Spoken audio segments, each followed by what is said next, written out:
બંને પીઆઈને સમન્સ પાઠવ્યો હોવાની વાત સૂત્રો પાસેથી મળી રહી છે। આવી એસઆઈટીએ કોઈ સત્તાવાર તો જાહેરાત નથી કરી, પરંતુ સૂત્રો પાસેથી એવી માહિતી છે કે બંને પીઆઈ જે આ કેસની તપાસ કરી રહ્યા હતા એ બંને પીઆઈની હવે એસઆઈટીની ટીમ પૂછપરછ કરશે। પોલીસ પર ઘણા એવા સવાલો ઊભા થઈ રહ્યા હતા, પોલીસ પરના એવી ઘણા એવા આરોપો હતા કે પોલીસે આમાં પૂરતી સ્પષ્ટ અને નિષ્પક્ષ તપાસ નથી કરી।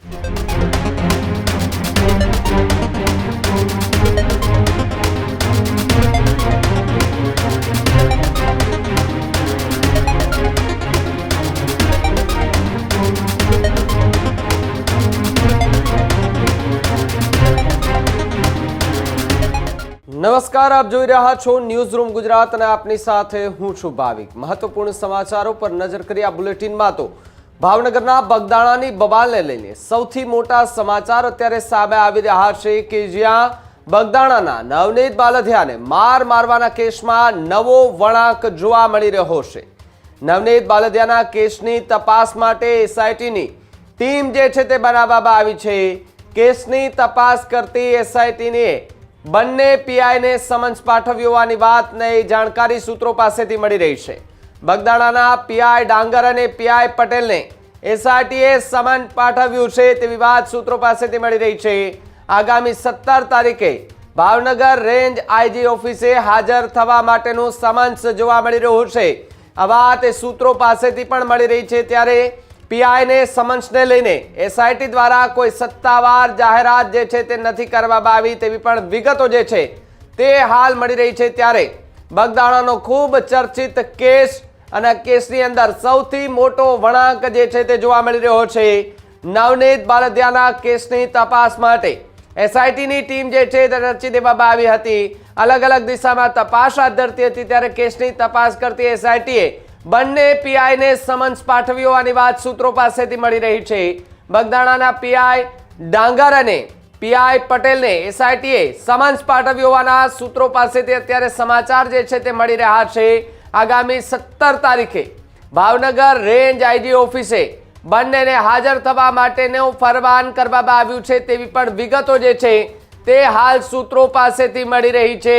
સાથે જ પીઆઈ જે છે એમને સમન્સને લઈને એસઆઈટી દ્વારા કોઈ પણ જાતની સત્તાવાર રીતે જાહેરાત જે છે તે નથી કરવામાં આવી, પરંતુ તપાસ જે છે તે કરવામાં આવી રહી છે। અને આ સમન્સ પાઠવવા પાછળનું કારણ શું તેને લઈને પણ એક સવાલ જે છે તે ઊભો થઈ રહ્યો છે। મારી સાથે ન્યૂઝ રૂમથી ઉમંગ જોડાયા છે। ઉમંગ, જે રીતે બગદાણાનો ખૂબ ચર્ચિત કેસ અને આ કેસની અંદર એક નવો વળાંક જોવા મળી રહ્યો છે કે જે એસઆઈટીની ટીમે બે પીઆઈને સમન્સ પાઠવ્યું છે અને આગામી સમયમાં રેન્જ આઈજી ઓફિસે બોલાવવાનું ફરમાન પાઠવી દેવામાં આવ્યું છે। જી બિલકુલ ભાવિક, આમ તો છેલ્લા ઘણા સમયથી ગુજરાતની અંદર ખૂબ જ ચર્ચામાં રહેલી જે આ ઘટના છે બગદાણાની, એ બગદાણાની ઘટના છે એક બગદાણાથી લઈને ગાંધીનગર સુધી પહોંચે છે અને ત્યારબાદ એસઆઈટીની રચના થાય છે અને એસઆઈટીની ટીમે તપાસના ધમધમાટ શરૂ કરે છે। 2 દિવસ પહેલાં 3 દિવસના ફર્ધર રિમાન્ડ પૂર્ણ થયા અને રિમાન્ડ પૂર્ણ થયા બાદ ફરી કોર્ટમાં હાજર કરે છે 8 આરોપીઓને। 8 આરોપીઓને અત્યારે તો ભાવનગર જિલ્લા જેલ હવાલે કરવામાં આવ્યા, પરંતુ આ સમગ્ર બાબતમાં હવે જે બંને પીઆઈની આ કેસની અંદર જે બંને પીઆઈ તપાસ કરી રહ્યા હતા, પીઆઈ ડાંગર અને પીઆઈ પટેલ, આ બંને પીઆઈને હવે એસઆઈટીએ સમન્સ પાઠવ્યું છે અને તેમની પણ પૂછપરછ કરવામાં આવશે અને આગામી 17 તારીખે તેમને રેન્જ આઈજી ઓફિસ ખાતે બોલાવવામાં આવ્યા છે।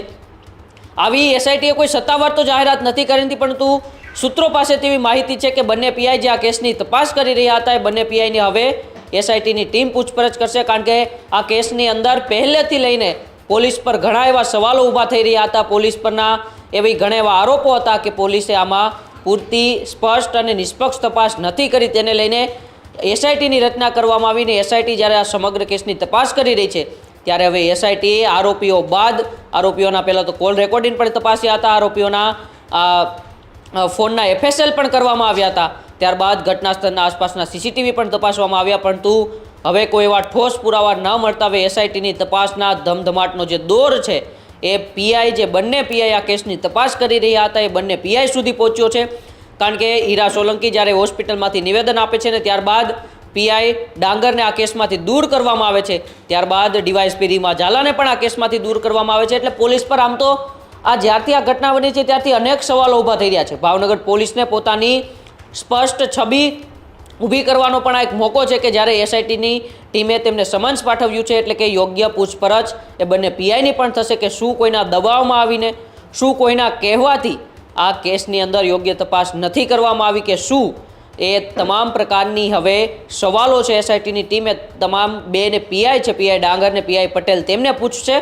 અને આવી કોઈ સત્તાવાર જાહેરાત અત્યારે એસઆઈટીએ નથી કરી, પરંતુ સૂત્રો પાસેથી ચોક્કસ માહિતી મળી રહી છે કે આવનારી 17 તારીખના રોજ રેન્જ આઈજી ઓફિસ, ભાવનગરના રેન્જ આઈજી ઓફિસે તેમને હાજર રહેવાનું છે અને બંને પીઆઈની પૂછપરછ ત્યાં એસઆઈટીની ટીમ કરશે. હવે આગામી 17 તારીખે જ્યારે એસઆઈટીની ટીમ આ પીઆઈની પૂછપરછ કરશે ત્યારે પછી જો કાંઈ એસઆઈટીની ટીમ નિવેદન આપે છે કે કોર્ટની અંદર કોઈ એવો વિશેષ રિપોર્ટ રજૂ કરે છે ભાવિક કે જેમાં કોઈ મોટા નામ ખુલી શકે છે કે કોના ઇશારે પીઆઈ કે પોલીસે તપાસની અંદર નિષ્પક્ષતા નહોતી રાખી, આરોપ લગાવી રહ્યા હતા કોળી સમાજના આગેવાનો કે કોળી સમાજના નેતાઓ, એ આરોપો ક્યાંક ને ક્યાંક સાચા હતા કે નહીં, એ તો 17 તારીખે જ્યારે આ બંને પીઆઈની પૂછપરછ થશે અને ત્યારબાદ રિપોર્ટ કે નિવેદન સામે આવશે ત્યારે જ ખબર પડશે. ભાવિક જી ઉમંગ, ખૂબ ખૂબ આભાર જોડાવા બદલ અને માહિતી બદલ. તો જે રીતે બગદાણાના પીઆઈ ડાંગર અને પીઆઈ પટેલે એસઆઈટી દ્વારા સમન્સ પાઠવવામાં આવ્યું હોવાના સૂત્રો પાસેથી સમાચાર મળી રહ્યા છે અને આગામી 17 તારીખે બંને પીઆઈની પૂછપરછ કરવામાં આવશે. જો કે પીઆઈ પણ શંકાના ઘેરામાં એટલે હતા કે જે કોળી સમાજના આગેવાનો છે તેમના દ્વારા ગંભીર આરોપો પોલીસની કામગીરીને લઈને કરવામાં આવી રહ્યા હતા અને તે બાદ એસઆઈટીની ટીમની રચના કરવામાં આવી. એસઆઈટીની ટીમની રચના બાદ અલગ અલગ દિશામાં તપાસ, અલગ અલગ રીતે પૂછપરછ, આરોપીઓની પૂછપરછ, મોબાઈલના કોલ રેકોર્ડિંગની તપાસ, મોબાઈલ જે વિડીયો જે મોબાઈલમાંથી વાયરલ થઈ રહ્યો હતો એ